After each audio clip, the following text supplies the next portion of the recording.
بسم الله الرحمن الرحيم. الحمد لله رب العالمين، والصلاة والسلام على خاتم المرسلين نبينا محمد وعلى آله وصحبه أجمعين، وبعد.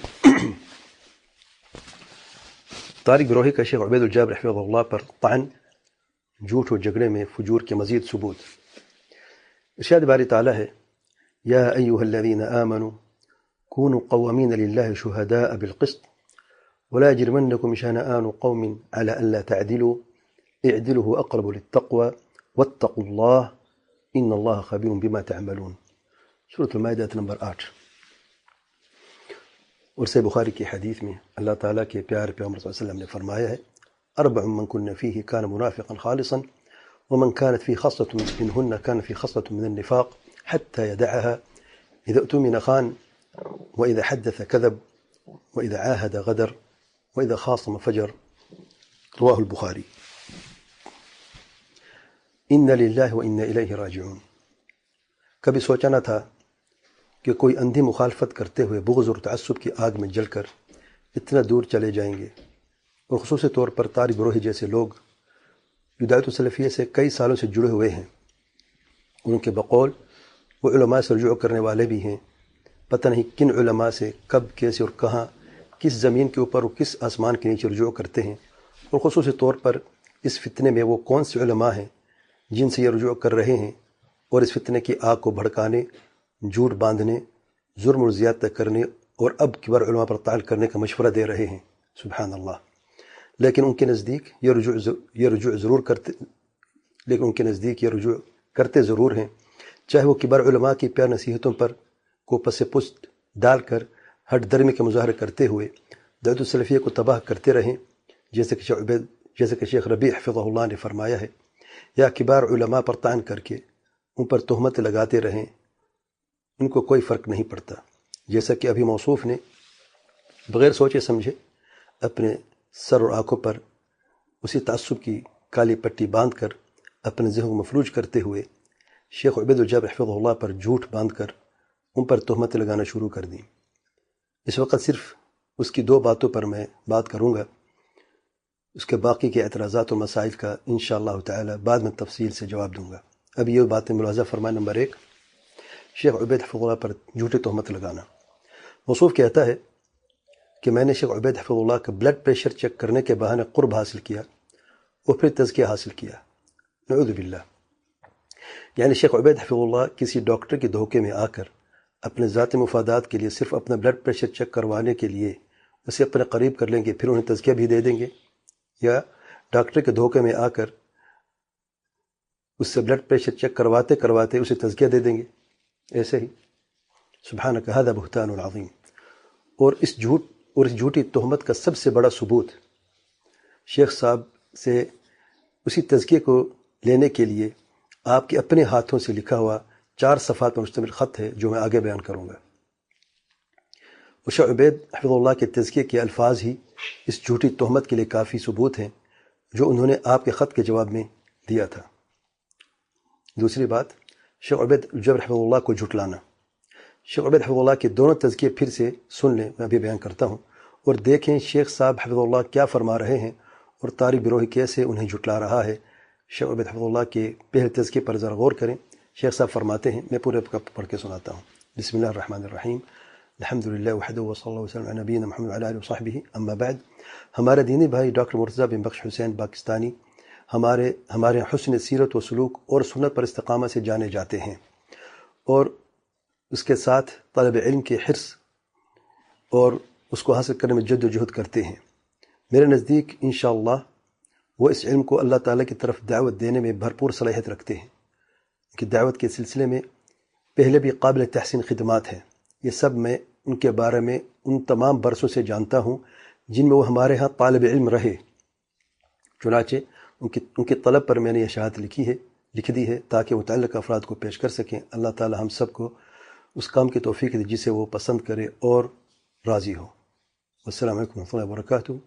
کتب الشیخ عبید بن عبداللہ الجابر حفظہ اللہ، سابق مدرس جامعہ اسلامیہ مدینہ نبویہ، اسے دوپہر جمعرات 29 ربیع اول سن 1430 ہجری بمطابق 26 مارچ سن 2009 کو لکھا گیا۔ تاریخ یاد رکھیں، 26 مارچ 2009۔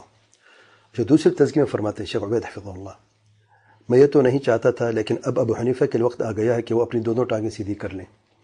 میں یہ کہتا ہوں، شیخ صاحب فرماتے ہیں، یہ بھائی جو دکتور طبیب ہیں انہوں نے قدیم عرصے سے ہمارے ساتھ لزوم اختیار کیا رکھا ہے۔ ذرا الفاظوں پہ غور کریں ذرا۔ انہوں نے قدیم عرصے سے ہمارے ساتھ لزوم اختیار کیا رکھا ہے، دور امام محمد بن ابراہیم جدہ میں طویل برسوں سے، اور ہم نے ان سے سلفیت ہی جانی ہے کہ وہ سلفیت پر ہیں، اور ہمارے لیے ان سے متعلق کچھ ملاحظات نقل کیے گئے اور ہم نے وہ انہیں لکھ بھیجے۔ شیخ صاحب لکھتے ہیں، ان کو لکھنے کی آج تک صحیح توفیق نہیں ہوئی، جنہوں نے میرے خلاف باتیں کی ہیں، جو خطوط میں جو کیا وہ بھی دیکھ لینا، بہرحال سنیں۔ اور ہم نے انہیں لکھ بھیجے اور انہوں نے ہمارے طرف قبولیت و توبہ لکھ بھیجی، بس وہ انشاءاللہ جس پر تھے اسی پر ہیں ہمارے نزدیک، اور اللہ تعالیٰ سے سوال ہے کہ وہ ہمیں آپ کو انہیں اور تمام اہل سنت کو قول ثابت پر اس دنیا آخرت میں ثابت قدم رکھے، اسلام اور سنت پر۔ اس کا جو مصدر ہے اللقاء الخامس والثلاثون من نقاط الجمعہ فضیلۃ الشیخ عبید الجبری والذی کان فی 19 رجب سن 1436 موافق مطابق 8 مئی 2015، یہ ڈیٹ بھی یاد رکھیں، 8 مئی 2015 ہے۔ شیخ عبید حفظہ اللہ کی ان الفاظوں پر ذرا غور کریں اور دیکھیں کہ طالب روح کیسے شیخ عبید حفظہ اللہ کی بات کو جھٹلا رہا ہے۔ شیخ عبید حفظہ اللہ فرماتے ہیں، ہمارے ہاں حسن سیر و سلوک اور سنت پر استقامت سے جانے جاتے ہیں۔ طارق بروہی شیخ عبید کو جھٹلاتے ہوئے کہتا ہے کہ شیخ صاحب نے کہا کہ انہوں نے میرا نام سنا ہے، جب میرا ذکر کیا کہ نام سنا ہوا ہے۔ جس نے نام سنا ہوا ہو وہ یہ کہے کہ ہمارے حسن سیر و سلوک سے جانے جاتے ہیں، جبکہ یہی طارق بروہی کے الفاظ تھے جو مجھے کہا تھا، جو میرے آگے میں بیان کروں گا۔ جب میرے تزکیے کے بارے میں پوچھا کہ میرے بارے میں پوچھا کہ علم حاصل کریں کہ نہیں، تو شیخ عبید یہ طارق بروہی کے اپنے الفاظ ہیں۔ تو شیخ صاحب نے کہا میں یہ تو جانتا ہوں کہ وہ کون ہے، لیکن یہ نہیں جانتا ہوں کہتا کیا ہے۔ تب اس نے 4 صفحے پر خطے کو میں بتاتا ہوں آگے کیا ہوا ہے۔ اب وہی شخص دیکھیں سبحان اللہ جھوٹ پر اتر کر کہتا ہے کہ نام تو جانتا ہوں۔ پتہ ہے دونوں فرق میں فرق، نام جانتا ہوں یا میں اچھی طرح جانتا ہوں، یا نام تو ویسے گزرا ہو گیا، نام سبحان اللہ۔ تو پہلا جھوٹ یہ ہے کہ نام سنا ہوا ہے، اور شیخ صاحب خود فرما رہے ہیں ہمارے یہاں حسن سیر و سلوک و سنت پر استقامت سے جانے جاتے ہیں۔ دوسرا جھوٹ، شیخ عبید حفظہ اللہ فرماتے ہیں میرے نزدیک انشاءاللہ وہ اس علم کو اللہ تعالیٰ کی طرف دعوت دینے میں بھرپور صلاحیت رکھتے ہیں۔ ان کی دعوت کے سلسلے میں پہلے بھی قابل تحسین خدمات ہیں۔ یہ سب ان کے بارے میں ان تمام برسوں سے جانتا ہوں جن میں وہ ہمارے ہاں طالب رہے۔ سنیں ذرا، طالب روح شیخ صاحب کو جھٹلاتے ہوئے کہتا ہے کہ میں ایک طبیب ہوں، طالب علم بھی نہیں ہوں، اور بلڈ پریشر چیک کرنے کے بہانے ان سے قرب حاصل کیا ہے۔ سبحان اللہ۔ شیخ عبید فرماتے، تیسرا جھوٹ، شیخ عبید فرماتے ہیں انہوں نے قدیم عرصے سے ہمارے ساتھ لزوم اختیار کیا رکھا ہے، دور امام محمد بن ابراہیم جدہ میں طویل برسوں سے۔ طارق بروہی شیخ صاحب جھٹلاتے ہوئے کہتا ہے کہ میں علماء سے رجوع نہیں کرتا، یا میں ان کو علماء سے رجوع کرنے کا جھوٹ بولا یا دھوکہ دیا ہے۔ تو شیخ صاحب حفظہ اللہ کہ یہ کہنا قدیم عرصے سے ہمارے ساتھ لزوم اور پھر طویل برسوں سے، ان الفاظوں کا کیا معنی ہے؟ اور اپنے اس جھوٹ کو ثابت کرنے کے لیے اب شیخ عبید حفظہ اللہ پر بھی طعن کرتے ہوئے ان کو چٹلانا شروع کر دیا ہے۔ نعوذ باللہ من الخذلان وإنا للہ وإنا الیہ راجعون۔ اللہ تعالیٰ آپ کی مغفرت فرمائے۔ صرف بغض و نفرت اور تعصب کی بنیاد پر اپنے سر پر اتنی بڑی مصیبت ڈالنے کی کیا ضرورت تھی؟ اللہ کے لیے اس روش کو چھوڑ دیں، سوائے ذلت و رسوائی کے کچھ ملنے والا نہیں ہے، اور اپنے ہاتھوں اپنی دعوت و محنت کو تباہ نہ کریں۔ اللہ تعالیٰ سے ڈریں، اور کتنے جھوٹ بولیں گے؟ کیا تمہیں اللہ تعالیٰ کے پیار پر وسلم کے اس فرمان سے خوف نہیں لگتا؟ یکتب عند اللہ کذابا، واللہ بڑے سخت الفاظ ہیں وعید کے۔ ونعوذ باللہ، پھر توبہ کی توفیق بھی سلب کر لی جائے۔ اللہ تعالیٰ ہم سب پر رحم فرمائے۔ جبکہ اس غلط فہمی کا ازالہ میں تفصیلی جواب ان خطوط میں دے چکا ہوں، اور اگر ان میں کوئی غلطی یا کوئی کمی پیشی یا کوئی اعتراض تھا تو اس وقت جواب میں لکھ دیتے، میں بھی دیکھ لیتا اور غلطی کا ازالہ کر لیتا۔ صحیح وقت میں صحیح جواب دینے کی توفیق نہیں ہوئی، اور اب جھگڑے میں فجور کے راستہ اختیار کرتے ہوئے شیخ عبید حفظہ اللہ پر بھی تہمتیں لگا کر طعن کرنا شروع کر دیا ہے۔ نعوذ باللہ من الخذلان۔ عجب ہے کہ طارق بروہی نے اپنے آپ کو بھی جھٹلایا ہے۔ اپنے مصلح یوٹیوب چینل پر آرٹیکل غرور کا سر نیچے پارٹ 2 کے پہلے صفحے کے پہلے جملے دوبارہ سن لیں کہ میں علماء سے رجوع بھی کرتا ہوں اور اس کا پرچار بھی کرتا ہوں، اور یہ 2016 کے بعد کی بات ہے۔ کیونکہ میں نے شیخ عبدالناصر رحمانی کا رد 2016 میں کیا تھا، بلکہ شیخ عبید حفظہ اللہ کو لکھے گئے خط میں بھی، جس میں اس نے میرے علماء کے تعلق سے رجوع کے بارے میں بار بار گواہی دی ہے، اسے بھی جھٹلا دیا ہے۔ فسبحان مقلب القلوب۔ شیخ عبید حفظہ اللہ کے پہلے تزکیے کی تاریخ کے تعلق سے چند اہم باتیں۔ یہ تاریخ کی بات کرتا ہے، میں بتاتا ہوں اصل تاریخ کیا ہے اور تزکیہ کیا تھا اور کیسے ملا۔ نمبر ایک، سب سے پہلے طالب روح کا شیخ عبید الجابری حفظہ اللہ کی طرف لکھا ہوا خط ملاحظہ فرمائیں۔ یہ خط دیکھیں، اس نے جو لکھا تھا طالب روح شیخ عبید الجابری کو، جس کی وجہ سے شیخ عبید نے مجھے تزکیہ دیا تھا اس خط کے بعد۔ ذرا خط سنیں، یہ اردو میں ترجمہ کیا ہے خط کا، اور انشاءاللہ اس کی بھی PDF جو ہے عربی کی جو اس نے لکھا ہے اس کی اردو بھی ایک ساتھ PDF میں اس کے ساتھ شائع کر دیں گے انشاءاللہ۔ بسم اللہ الرحمن الرحیم۔ السلام علیکم ورحمۃ اللہ وبرکاتہ۔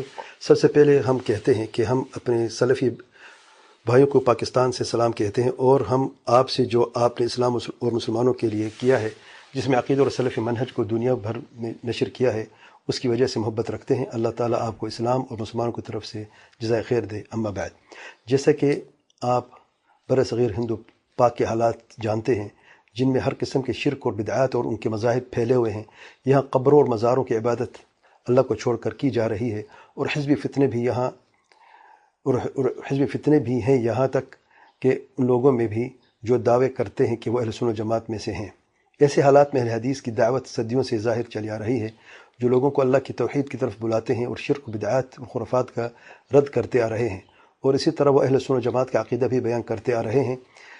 اللہ کے صفات کے باب میں جو بغیر تعطیل، تکییف، تشبیہ، تعویل اور تمثیل کے ایمان لانا ہے، بہت سارے لوگوں کو اللہ نے ان کے ذریعے شرک و بدعات سے نجات دی ہے، مگر حال ہی میں ان سے بعض عقیدے اور سلف منہج میں مخالفتیں ظاہر ہونے لگیں، جن میں بدعات جیسے روافض اور قبر پرست صوفیوں سے اور اخوانیوں کے ساتھ تعاون کرنا، جو جہاد اور شریعت نافذ کرنے یا ڈیموکریسی کے نام پر کی جا رہی ہیں، اور اسی طرح ان کے بہت سارے گروہ ہو گئے ہیں، اور وہ دوستی و دشمنی ان جماعتوں یا شخصیتوں کی بنیاد پر کرتے ہیں۔ پھر وہ حکام کی تکفیر بھی کرتے ہیں اور معروف میں ان کی اطاعت بھی نہیں کرتے۔ اس کے ساتھ ہی ان کی جہاد کی جماعتیں ہیں جو بغیر ولی امر کے حکم کی جہاد کرتی ہیں، جبکہ ان کے پاس نہ قدرت ہے اور نہ ہی اور شرطیں ہیں، اور ان شرطوں کو پورا کرنا ضروری نہیں سمجھتے جنہیں اہل علم نے بیان کیا ہے، یہاں تک کہ ان میں ایسے بھی ہیں جو سلف کے منہج کو فرقہ ناجیہ کے اصولوں میں سے نہیں سمجھتے، اور کہتے ہیں کہ ہمارے لیے کتاب و سنت کافی ہے، کتاب و سنت کی فہم سے۔ جب ان کا یہ حال تھا، جب کہ ان کے درمیان ان اہم منہج موضوعات پر بولنے والا بھی کوئی نہیں تھا، ہم نے ماشاءاللہ ایک قوی طالب علم کو پہچانا جو سعودی عرب جدہ شہر میں رہتے ہیں، جن کا نام ڈاکٹر مرتضیٰ بخش ہے، جو پاکستانی ہیں، جو پیشے سے ڈاکٹر ہیں، اور انہوں نے علماء جیسے ابراہیم محمد اور کبھی آپ یعنی شیخ عبید الجابری کے یہاں علم حاصل کیا ہے۔ جیسا کہ وہ کہتے ہیں، انہوں نے سب سے پہلے، ذرا غور کریں یہاں پر ایک جملہ، ہم نے ماشاءاللہ ایک قوی طالب علم کو پہچانا ہے، اور وہ پہلے اب اس نے کیا کہا ہے کہ طالب علم بھی نہیں ہے۔ سبحان اللہ، دیکھیں کیسے جھٹلا رہا ہے وہ بندہ، اللہ اس کو ہدایت دے۔ سنیں ذرا، یعنی اگر یہ خصوبت فجور نہیں ہے جیسے حدیث میں، تو پھر خصوبت فجور ہوتا کیا ہے؟ نعوذ باللہ۔ آگے سنیں، وہ کہتے ہیں، جیسا کہ وہ کہتے ہیں، انہوں نے سب سے پہلے سلفی منہج کے ان اہم مسائل پر باتیں کرنی شروع کی، اور وہ ہمیشہ قرآن کریم و حدیث نبوی صلی اللہ علیہ وسلم کے نصوص سے دلائل پیش کرتے ہیں جو سلف صالحین کے فہم کے مطابق ہوتا ہے، اور صحابہ کرام کے اقوال سے تابعین اور جو ان کے بعد ائمہ سلف آئے ہیں، جیسے ائمہ اربعہ شیخ الاسلام ابن تیمیہ، ابن القیم، ابن عبد الوہاب، ابن باز، ابن عثیمین، الالبانی، الفوزان وغیرہ مشہور سلف علماء کے اقوال سے دلیل پیش کرتے ہیں۔ کہتے ہیں علماء سے رجوع نہیں کرتا؟ اچھا، علماء سے جوڑنا دیکھیں ذرا۔ ہمیں ان جیسے طلاب علم کی بہت ضرورت ہے، میں نہیں کہہ رہا، یہ طالب روحی کہہ رہا ہے، ہمیں ان جیسے طلاب علم کی بہت ضرورت ہے، کیونکہ ہمارے ہاں کوئی عالم نہیں ہے جو ان امور میں صراحت و وضاحت کے ساتھ کلام کرے۔ ہم آپ سے چاہتے ہیں کہ آپ ان کی تائید کریں تاکہ کسی کو ان کے درست سننے میں اور ان سے علم لینے میں کوئی شبہ باقی نہ رہے، چونکہ آپ جو ان کے دروس میں بیان کیا جاتا ہے نہیں جانتے، کیونکہ آپ جو ان کے دروس میں یعنی میرے دروس میں بیان کیا جاتا ہے نہیں جانتے، کیونکہ وہ اردو میں ہیں۔ ہم چاہتے ہیں کہ ہم ان کے بعض دروس میں سے تلخیص بیان کریں جس منہج کو انہوں نے اپنے دروس میں بیان کیا ہے، یہاں تک کہ آپ کے سامنے جو بھی خیر یا شر ہو وہ واضح ہو جائے۔ ہم اللہ تعالیٰ سے ہدایت کے بعد گمراہی سے پناہ چاہتے ہیں۔ اب میرے دروس سے میں نے نہیں کہا کہ یہ کہو، گواہی کیا ہے، ثبوت کیا ہے، ویب سائٹ پہ ابھی دروس موجود ہیں الحمدللہ۔ اب ان میں سے بندہ بات کر رہے کہ میری دعوت کیا ہے، اور اصل حقیقت نام سے نہیں ہوتی میں کون ہوں، اصل انسان کی پہچان کیا ہوتی ہے، اس کی دعوت ہوتی ہے۔ سنیں دعوت کیا ہے۔ وہ کہتے ہیں کہ توحید ہی ہے جس سے انبیاء اور رسول اللہ صلی اللہ علیہ وسلم اپنی دعوت کا آغاز کیا ہے۔ وَلَقَدْ بَعَثْنَا فِي كُلِّ أُمَّةٍ رَسُولًا أَنِ اعْبُدُوا اللَّهَ واجتنبوا الطاغوت، سورۃ النحل آیت نمبر 36۔ اور توحید کی 3 قسمیں ہیں، توحید ربوبیت، الوہیت اور اسماء و صفات۔ اور جس نے کہا کہ توحید کی چوتھی قسم بھی ہے، اور یہ ہے توحید حاکمیت، جسے علماء غافل رہے تو ایسا شخص خود گمراہ اور دوسروں کو گمراہ کرنے والا ہے، جو اخوانیوں اور آج کے زمانے کے خوارج کے طریقے پر ہے، جو اس تعریف کو استعمال کرتے ہیں تاکہ وہ مسلمان حکمرانوں کے خلاف خروج کریں اور ان کی تکفیر کریں، اور حقیقت یہ ہے کہ یہ توحید الوہیت ہی میں داخل ہے۔ وہ کہتے ہیں کہ تمام انبیاء اور رسولوں کی دعوت توحید الوہیت کی طرف تھی، کیونکہ مشرکین ربوبیت کا اقرار کرتے تھے۔ وہ یہ بیان کرتے ہیں کہ 5 فرقے ہیں جن میں 4 کلمہ طیبہ لا الہ الا اللہ کی تفسیر میں گمراہ ہوئے۔ جو گمراہ ہوئے ان میں سے وہ حلول صوفی ہیں، جو کہتے ہیں کہ لا الہ الا اللہ کی تفسیر لا موجود الا اللہ کرتے ہیں، اور جو اس کلمے کی تفسیر لا خالق لا مالک لا رازق لا مدبر الا اللہ سے کرتے ہیں وہ مشرکین عرب اور فلاسفہ ہیں، اور جو اس کا معنی لا حاکم الا اللہ سے کرتے ہیں وہ تکفیری اور اخوان قطبی ہیں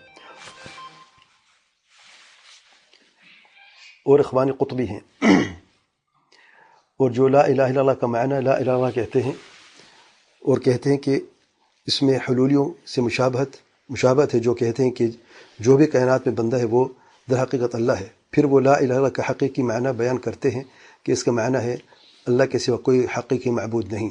وہ یہ بھی بیان کرتے ہیں کہ کلمہ طیبہ کی 8 شرطیں ہیں، اور یہ ہیں علم، یقین، اخلاص، سچائی، محبت، انقیاد، قبول اور کفر بالطاغوت۔ اور اکثر دلائل آپ کی کتاب تفسیر الہ بشرح ادلۃ شروط لا الہ الا اللہ سے ماخوذ ہیں۔ یعنی شیخ عبید حفظ اللہ کی جو کتاب ہے اس کا ذکر کر رہے ہیں۔ انہوں نے صوفیوں کا اور قبر پرست بریلویوں کا اور دیوبندوں کا بھی رد کیا ہے، اور شرک کی حقیقت بیان کی ہے۔ انہوں نے شرک کو اصغر اور اکبر قسموں میں تقسیم کیا ہے، اور بیان کیا کہ مردوں سے، انبیاء اور اولیاء سے استغاثہ اور استعانہ، نیز ان کے لیے نظر و نیاز اور ذبح کرنا شرک اکبر ہے جو ملت سے خارج کر دیتا ہے، اور ریاکاری، غیر اللہ کی قسم کھانا اور ان کے علاوہ اور چیزیں شرک اصغر ہیں اور شرک اکبر کے وسیلے ہیں جو ان کے مرتکب کو ملت سے خارج نہیں کرتے۔ انہوں نے رافضوں کا اور ان کے صریح کفری عقائد کا رد کیا ہے۔ وہ رسول جماعت میں اسماء و صفات کے باب میں مومنوں کے طریقوں کو اختیار کرتے ہیں بغیر تعطیل، تمثیل، تشبیہ، تکیف اور تأویل کے، اور جہمیہ، معتزلہ، اشاعرہ اور ماتریدیہ، یہاں تک کہ مفوضہ کا بھی رد کیا ہے، جو دعویٰ کرتے ہیں کہ ان کا عقیدہ سلف کا عقیدہ ہے جس میں مطلق تفویض ہے، یہاں تک کہ صفات کے معنی میں بھی، جس پر ڈاکٹر صاحب کہتے ہیں کہ یہ باطل قول ہے، بلکہ ہم وہی کہتے ہیں جو امام مالک کہتے تھے کہ استوا کا معنی معروف ہے اور اس کی کیفیت مجہول ہے۔ انہوں نے اسماء و صفات کے معنی کو زیادہ تر ابن عثیمین رحمہ اللہ کی کتاب القواعد المثلی سے بیان کیا ہے۔ تقدیر کے باب میں انہوں نے قدریہ اور جبریہ دونوں کا رد کیا ہے، اور یہ بیان کیا ہے کہ اہل سنت والجماعت کا عقیدہ ان دونوں کے درمیان وسطیت اور میان روی کا راستہ ہے۔ وہ کہتے ہیں کہ قرآن اللہ کا کلام ہے جو غیر مخلوق ہے، اسی کی طرف سے آیا ہے اور اسی کی طرف لوٹ جائے گا۔ وہ لوگوں کو سنت کی اتباع کرنے اور اسے مضبوطی سے پکڑنے کی ترغیب دلاتے ہیں، اور تمام بدعات کو، چاہے وہ چھوٹی ہوں یا بڑی، انہیں ترک کرنے کو کہتے ہیں۔ وہ بدعت کی تقسیم مکفر اور غیر مکفر میں کرتے ہیں، اور کہتے ہیں کہ تمام بدعات گمراہی ہے اور اسلام میں کوئی بدعت اچھی نہیں ہوتی۔ نیز انہوں نے اندھی تقلید اور مذہبی تعصب کا رد بھی کیا ہے۔ اسی طرح وہ لوگوں کو کبار علماء کی طرف رجوع کرنے کی ترغیب دلاتے ہیں۔ سنیں ذرا۔ اسی طرح وہ لوگوں کو کبار علماء کی طرف رجوع کرنے کی ترغیب دلاتے ہیں، جیسے ابن باز، ابن عثیمین، الالبانی، المقبل، الفوزان اور سعودی عرب کے مفتی، اور اسی طرح نوازل و بڑے مسائل میں جیسے جہاد، تکفیر، خروج اور ولی امر کی اطاعت کے مسائل میں مشہور علماء کی طرف رجوع کرنے کی ترغیب دلاتے ہیں۔ وہ علماء کا دفاع کرتے ہیں جن علماء کے بارے میں کہا جاتا ہے کہ وہ علماء سلاطین یا دربار علماء ہیں یا مرجی ہیں، اور وہ فقہ الواقع کو نہیں سمجھتے وغیرہ وغیرہ، جیسے جھوٹی تہمتیں جن علماء پر لگائی جاتی ہیں۔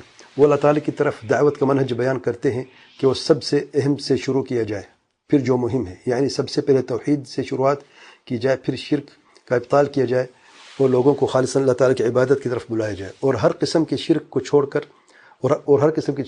چھوڑ دیا جائے۔ اور اس باب میں انہوں نے تبلیغی جماعت اور اخوانیوں کا رد بھی کیا ہے۔ انہوں نے سلف کی کتابوں کی شرح علماء کے کلام سے کیا ہے، جیسے کتاب التوحید، اصول الثلاث، القواعد الاربعہ جیسی کتابوں کی شرح میں بہت زیادہ شیخ بن باز، العثیمین اور صالح آل شیخ وغیرہ کی کتابوں پر اعتماد کیا ہے۔ آخر میں ان کے دروس کا ایک سلسلہ بھی ہے جس کا نام دعوت التفکر ہے، یعنی دعوت غور و فکر کی بات کر رہے ہیں۔ دعوت غور و فکر انما تذکر اولو الالباب ہے، جس میں اہم منہجی مسائل بیان کیے گئے ہیں جن کا ذکر پہلے کے کسی اور اردو بولنے والے علماء نے نہیں کیا ہے، جن میں انہوں نے صحیح سلف جہاد کا ذکر کیا ہے، اور اس کے ساتھ ہی قرآن و سنت کے نصوص اور ائمہ سلف کے کلام اور دور حاضر کے سلف علماء جیسے ابن باز، بن عثیمین، البانی، مقبل، الفوزان اور جو علماء آج سعودی عرب میں موجود ہیں، اور آپ کے کلام سے بھی ان فرقوں اور آج کے گروہوں کا بھی ذکر کیا ہے، یعنی رد کیا ہے جو اس کی مخالفت کرتے ہیں، جن میں تکفیر اور خوارج گروہ شامل ہیں۔ انہوں نے جہاد کی تعریف، اس کی فضیلت، اس کے مراتب اور شریعت میں اس کا حکم بھی بیان کیا ہے، اور یہ کہا کہ وہ اللہ کے کلمے کو بلند کرنے کے لیے کیا جاتا ہے، اور اس کی شرطوں کو واضح کیا ہے کہ ان میں ولی الامر کی اجازت ضروری ہے، نیز والدین کی اجازت، قدرت، لشکر کی تیاری، اور یہ کہ کفار ذمی کافر معاہد یا مستامن کافر نہ ہو جسے ہمارے ملک کی مسلمان حکومت نے امان دے رکھی ہے۔ انہوں نے الولاء والبراء کے مسئلے کو بھی بیان کیا ہے اور خوارج کے منہج کا رد بھی کیا ہے جو ہمارے حکمرانوں کے خلاف خروج کرتے ہیں اور دعوے سے کہ وہ کفار یہود و نصارہ کے ساتھ دوستی رکھتے ہیں، اور انہوں نے بیان کیا کہ معاملات اور موالات میں فرق ہے۔ انہوں نے شیخ صالح فوزان حفظ اللہ کی کتاب سے جہاد کے ضوابط بھی بیان کیے ہیں۔ انہوں نے سلف کی تفسیر کے مطابق تحکیم کی آیت کو بیان کیا ہے، اور اس کے لیے وہ شیخ بن باز، شیخ بن عثیمین، البانی رحمہ اللہ کے اقوال کا ذکر کیا کہ جو مسلمان اللہ کے نازل کردہ حکم کے مطابق فیصلہ نہ کرے تو وہ کافر نہ ہوگا، بلکہ اس کا کفر اصغر ہے جو اسے ملت سے خارج نہیں کرتا، الا یہ کہ وہ یہ عقیدہ رکھتا ہو کہ یہ وضع قوانین اسلامی احکام سے بہتر ہیں یا برابر ہیں، یا انسان کو اس میں اختیار ہے، یا ان جیسے اسباب جس سے اس کا کفر ظاہر ہو جائے۔ اس تعلق سے ان کا ایک مستقل محاضرہ بعنوان ولی الامر یعنی حکمران کی اطاعت معروف میں اہل سنت والجماعت کے اصولوں میں سے ایک اصل ہے، جس میں انہوں نے قرآن و سنت میں وارد نصوص کو ذکر کرنے کے بعد پہلے اور بعد کے علماء کے اقوال جمع کیا ہے جو اس عظیم اصل پر دلالت کرتی ہیں جس پر دین و دنیا کی اصلاح ہے۔ انہوں نے تکفیر کے قواعد اور ضوابط بھی بیان کیے ہیں، اس کی تاریخ اور خطرات کو ذکر کرنے کے ساتھ، اور جو اس معاملے میں پہلے اور بعد کے خوارج گمراہ ہوئے ان کی طرف بھی اشارہ کیا ہے۔ انہوں نے طاغوت کا صحیح معنی بیان کیا ہے، اور یہ بھی کہ اس سے مراد صرف سرکش حکمران ہی نہیں ہیں جیسے کہ ہمارے زمانے کے خوارج سمجھتے ہیں اور ان کی تکفیر کرتے ہیں کہ یہ طاغوت ہیں جن کا انکار کرنے کا ہمیں حکم دیا گیا ہے۔ پھر انہوں نے آج کل کے مجاہدین اور تکفیروں کے شبہات کا رد بھی کیا ہے۔ انہوں نے ان کا بھی رد کیا ہے جو استشہادی اعمال یعنی شہادت کا طلب کرنے کی غرض سے اعمال کرتے ہیں، بلکہ ان کے بارے میں کہتے ہیں کہ یہ خودکش اعمال یعنی خودکش حملے ہیں، اور اسے حرام قرار دیتے ہیں، اور جو اسے جائز قرار دیتے ہیں ان کی شبہات کا علماء کے کلام سے رد بھی کیا ہے۔ پھر وہ ان لوگوں کی شبہات کا ازالہ بھی کرتے ہیں جو ہمارے علماء پر یہ تہمتیں لگاتے ہیں کہ انہوں نے جہاد کو چھوڑ دیا ہے، بلکہ اس کی مخالفت کرتے ہیں، اور یہ دربار علماء ہیں اور ان کے پاس فقہ واقع نہیں ہے۔ انہیں فلسطین اور عراق میں جہاد کے تعلق سے علماء کے موقف کو بیان کیا ہے، اور پرانے افغانی جہاد اور ان کے آج کے جہاد میں کیا فرق ہے، اور آج کے علماء ان کے جہاد کے کیوں مخالفت کرتے ہیں، کیونکہ اس کی شرطیں پوری نہیں ہوتی جیسا کہ کبار علماء نے بیان کیا ہے۔ انہوں نے فلسطین میں حماس کا بھی رد کیا ہے اور کہا ہے کہ اخوانی جماعت ہے، جس طرح انہوں نے رافضی جماعت حزب اللہ کا رد کیا ہے۔ انہوں نے یہ بھی بیان کیا ہے کہ آج امت کی پستی، ذلت اور دشمنوں کے مسلط ہونے کی اہم وجہ توحید کو چھوڑنا اور شرک، بدعات، خرافات و حزبیت کا پھیل جانا ہے، اور اس کے علاوہ عقیدہ، منہج، عبادات اور سلوک وغیرہ میں منہج سلف کی اتباع نہ کرنا ہے۔ آخر میں انہوں نے حقیقی جہاد فی سبیل اللہ اور دہشت گردی میں بھی فرق بیان کیا ہے، اور تکفیروں کے 150 سے زائد شبہات اور ان کا رد بیان کیا ہے، اور ان ردود کے دوران پاکستان سے میسیج موصول ہوتے تھے جن میں شبہات کا ذکر ہوتا تھا۔ انہی دروس کے دوران انہوں نے مشہور دعات کا رد بھی کیا ہے، اور اسامہ بن لادن کو علماء کے کلام سے خوارج گردانا ہے۔ نیز انہوں نے سید قطب اور مودودی کا رد بھی کیا ہے، اور انہیں کہا کہ یہ اس زمانے کے تکفیروں کے امام ہیں۔ انہوں نے حسن البنا اور اس کی اخوانی جماعت کا بھی رد کیا ہے۔ اسی طرح برطانیہ میں ساکن ابو بصیر طرطوسی کا بھی رد کیا ہے جو جہادی تکفیروں کا لیڈر ہے۔ وہ کہتے ہیں کہ خواہش پرستوں اور اہل بدعت کا نام لے کر یا بغیر نام لیے جیسا کہ مصلحت کا تقاضا ہو رد کرنا سلف سے ثابت ہے۔ انہیں اہل بدعت سے تحذیر کے باب میں منہج موازنات کا رد کیا ہے اور وہ طلبہ کو خواہش پرستوں اور بدعتوں کے پاس بیٹھنے سے خبردار کرتے ہیں۔ یہ ہیں جو ہم نے جمع کیا ہے ان کے دروس کو سننے کے دوران جو ہم نے بھائی مرتضیٰ بخش کے دروس میں سنے ہیں۔ میری زبان نہیں، میں نے کچھ کہا، یہ ثبوت آج بھی موجود ہیں۔ کہتے میں نے دھوکہ دیا ہے، وہ خود اپنی زبان سے کہہ رہے میرے دروس سے سنا ہے، جو الحمدللہ آج بھی موجود ہیں۔ پھر آگے کہتا ہے ہم اللہ سے ان کی ان باتوں پر ثابت قدمی کی دعا کرتے ہیں اور ہم آپ سے اس پر آپ کی رائے، رہنمائی اور قیمتی نصیحتیں چاہتے ہیں، اور کیا ہم ڈاکٹر صاحب حفظ اللہ سے علم لیں، کیونکہ آپ کا تزکیہ ان کے لیے بہت اہم ہے تاکہ ہم بصیرت حاصل کریں اور ان کے اہم منہجی دروس کو نشر کریں جن کی کوئی مثال حال میں ہماری اردو زبان میں نہیں ملتی جہاں تک ہمیں علم ہے۔ اللہ تعالیٰ آپ کو جزائے خیر سے نوازے۔ السلام علیکم ورحمۃ اللہ وبرکاتہ۔ طارق علی بروہی، کراچی، پاکستان، 24 فروری 2009۔ جیسے میں کہا کہ کراچی کا طارق بروہی اور اسلام آباد کے استاد طارق بروہی میں فرق آپ کو نظر آئے گا۔ دوسری بات میں بات کر رہا ہوں تزکیے کی تاریخ کی۔ دوسری بات طارق بروہی کی گواہی کہ یہ سب میری ویب سائٹ پر ثبوت موجود ہیں جس سے یہ ثابت ہوا کہ میں نے کوئی دھوکہ نہیں دیا اور نہ ہی کوئی جھوٹ بولا ہے۔ نمبر 3، اسے کہتے ہیں تعدیل مفسر، جس کی گواہی الحمدللہ خود موصوف نے میرے دروس سے دی ہے، جس کے ثبوت بھی اللہ تعالیٰ کے فضل و کرم سے ابھی تک ویب سائٹ پر موجود ہیں، اور اس گواہی کو شیخ عبید الجابر رحمہ اللہ نے قبول کی ہے اور خود بھی تزکیہ دے کر اس گواہی کی تصدیق کرتے ہوئے مزید بہترین الفاظوں سے تاکید کی ہے۔ اور اس معاملے میں قاعدہ یہ ہے کہ اس تعدیل مفسر کو ختم کرنے کے لیے اس کے برابر کی جرح مفسر لازمی ہے۔ صرف ایک جملہ کہ علماء کی طرف رجوع نہیں کرتے نہ تو اہل علم کے نزدیک اس تعدیل مفسر کے خاتمے کے لیے کافی ہے اور نہ ہی جرح مفسر کے قابل ہے، اور جب یہ جملہ بھی صرف ایک جھوٹی تہمت ثابت ہو جائے تو پھر اس جرح کی کوئی حیثیت باقی نہیں رہتی۔ ہاں، جاہلوں کے نزدیک جرح مفسر کا درجہ حاصل ضرور کر سکتا ہے۔ عجب ہے کہ اتنی واضح اور مضبوط دلائل حقائق کے ہوتے ہوئے یہ لوگوں کو اپنی طرح بیوقوف سمجھتے ہیں کہ یہ باتیں کرتے جائیں گے اور لوگ سنتے جائیں گے اور مانتے جائیں گے، جبکہ ان کا جھوٹ اور ان کی خیانت سے اب سب واقف ہو چکے ہیں۔ اور پھر یہی لوگ باتیں کرتے ہیں جرح تعدیل کے اصولوں کی۔ میں حیران ہوں واللہ، ابھی کہہ رہا تھا کہ جرح کچھ اصول بیان کر رہا تھا، پتہ نہیں کیا کہہ رہا تھا، اور پھر یہی لوگ باتیں کرتے ہیں جرح اور تعدیل کے اصولوں کی۔ میں نے کہا کہ ان کے سر و آنکھوں پر بغض و تعصب کی کالی پٹی نے ان کی عقل کو مفلوج کر دیا ہے۔ اللہم انا نعوذ بک من سخطک۔ نمبر 4، اب اس خط سے پہلے کی مختصر تاریخ بھی جان لیں۔ طارق بروہی نے کہا کہ آپ کے دروس تو اچھے ہیں اور مفید ہیں، لیکن لوگ آپ کو جانتے نہیں، آپ کا تزکیہ ہونا چاہیے، آپ شیخ عبید سے تزکیہ لے لیں۔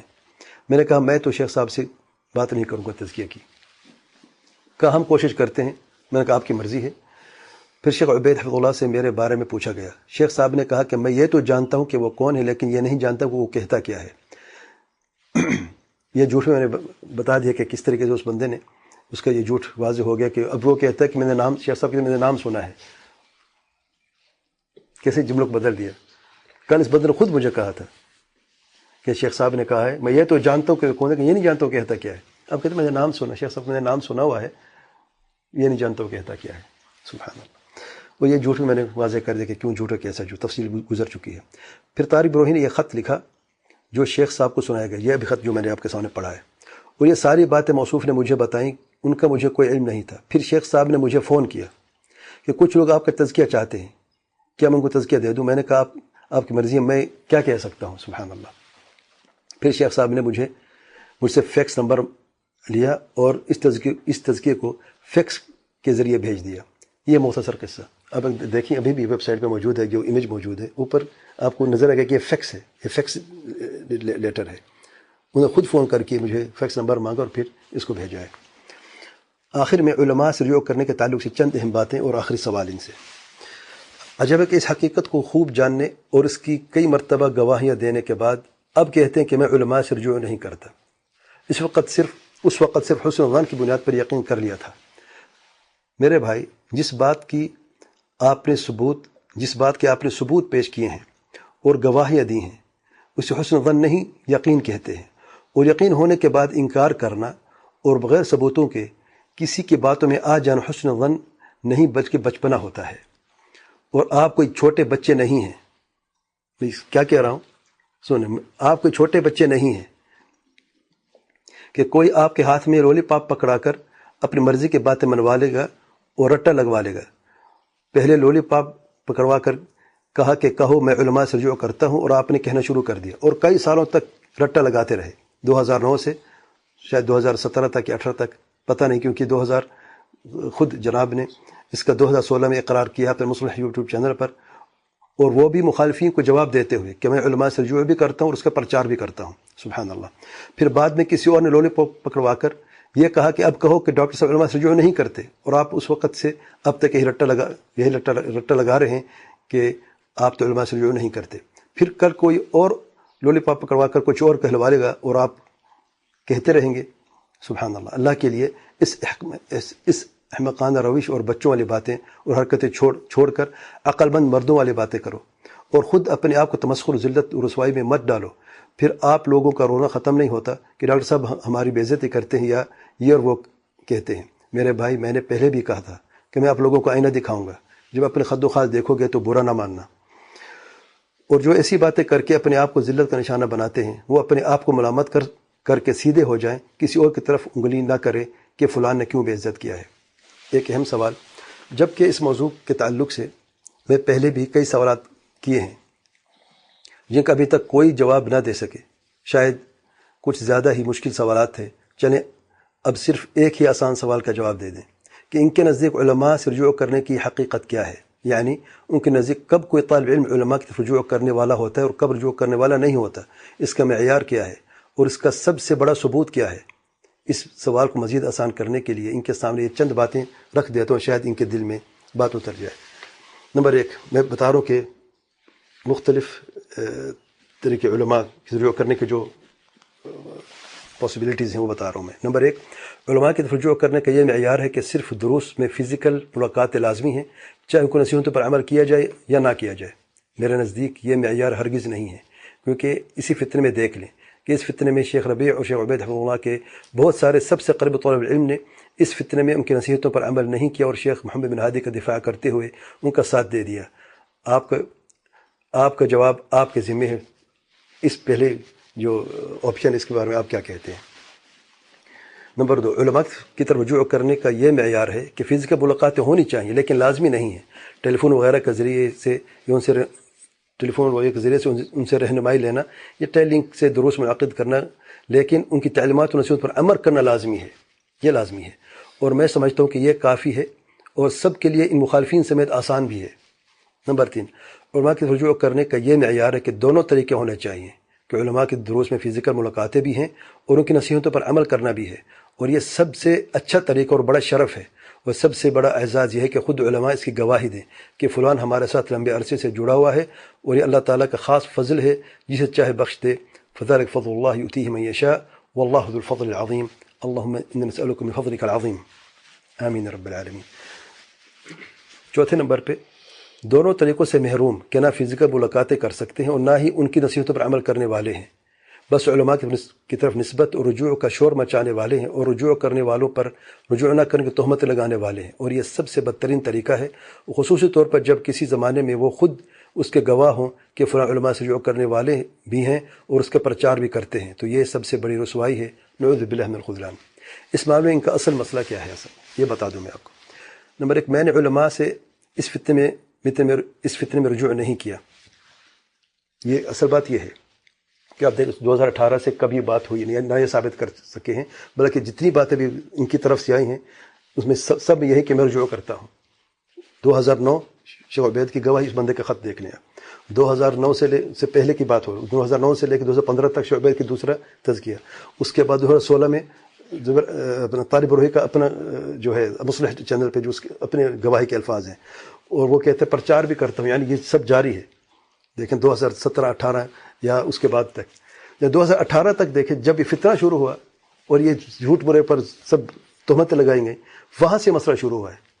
جبکہ ابھی رونا روتا ہے کہ میں نے کہہ دوں 2018، اس سے پہلے نہیں، میرے بھی آپ سے یہ سب ثبوت دے رہے ہیں، یہ آپ لوگ ثبوت دے رہے ہیں، یہ آپ کی لکھی ہوئی باتیں، آپ کی زبان کی میں بات کر رہا ہوں، سبحان اللہ۔ تو میں علماء سے اس فتنے میں رجوع نہیں کرتا، یہ اصل مسئلہ تھا، اور یہ 2018 جب فتنہ چھڑا ہے اس وقت سے. اور یہ بات بھی بے بنیاد، اور اس کا تفصیلی جواب بھی میں خطوط میں دے چکا ہوں، اس کی وضاحت بھی کر چکا ہوں. اب پورا خط پڑھ لیں، میں کہا 14 تک صفحے پر یہ اسی غلط فہمی کا اظہار ہے، تفصیلی جواب ہے. نمبر 2، جب میں خاموش تھا اس وقت مجھے علماء کی طرف رجوع کرنا چاہیے تھا، اور اس پر یہ دھمکی بھی دی گئی تھی، break the silence before, Junaid نے، جیسے میں نے بتایا تھا پہلے. بہرحال جب میں نے خاموشی سے نکل کر یہ وضاحت کر دی کہ میں شیخ محمد بن ہادی کے ساتھ نہیں ہوں، اس وضاحت کے بعد ان کا یہ مطالبہ بھی بے بنیاد ثابت ہو جاتا ہے، کیونکہ اس فتنے میں اصل مسئلہ یہی ہے کہ شیخ محمد بن ہادی سے غلطیاں ہوئی ہیں اور ان کا ان غلطیوں میں ساتھ نہ دیا جائے. ان کا اصل مسئلہ یہی تھا جس کی میں نے وضاحت کر دی تھی، اور اس کی تفصیل انشاءاللہ تعالی اگلے دروس میں بیان کروں گا. لیکن سبحان اللہ، اس کی بنیاد پر جھوٹ، خیانت، بے وفائی، جھگڑے میں فجور اور زیادتی کا ارتکاب کرنا ان کے لازمی ہو گیا تھا. نعوذ باللہ من الخذلان. آج کی نشست میں اتنا کافی ہے. اگلی نشستوں میں شیخ محمد بن ہادی کے فتنے سے متعلق میرا موقف کی تفصیل، ان کے اعتراضات کا تفصیلی جواب، اس کے بعد ان کے تمام اعتراضات اور تہمت کے جوابات بھی انشاءاللہ تعالی میرے اگلے دروس میں بیان کروں گا. اللہ تعالیٰ آسانی فرمائے اور حق بات کرنے اور اس پر ثابت قدم رہنے کی توفیق عطا فرمائے، اور ہر فتنہ و شر سے محفوظ فرمائے. واللہ اعلم و اعلم، وصلی اللہ علیہ وسلم وعلی آلہ وصحبہ اجمعین.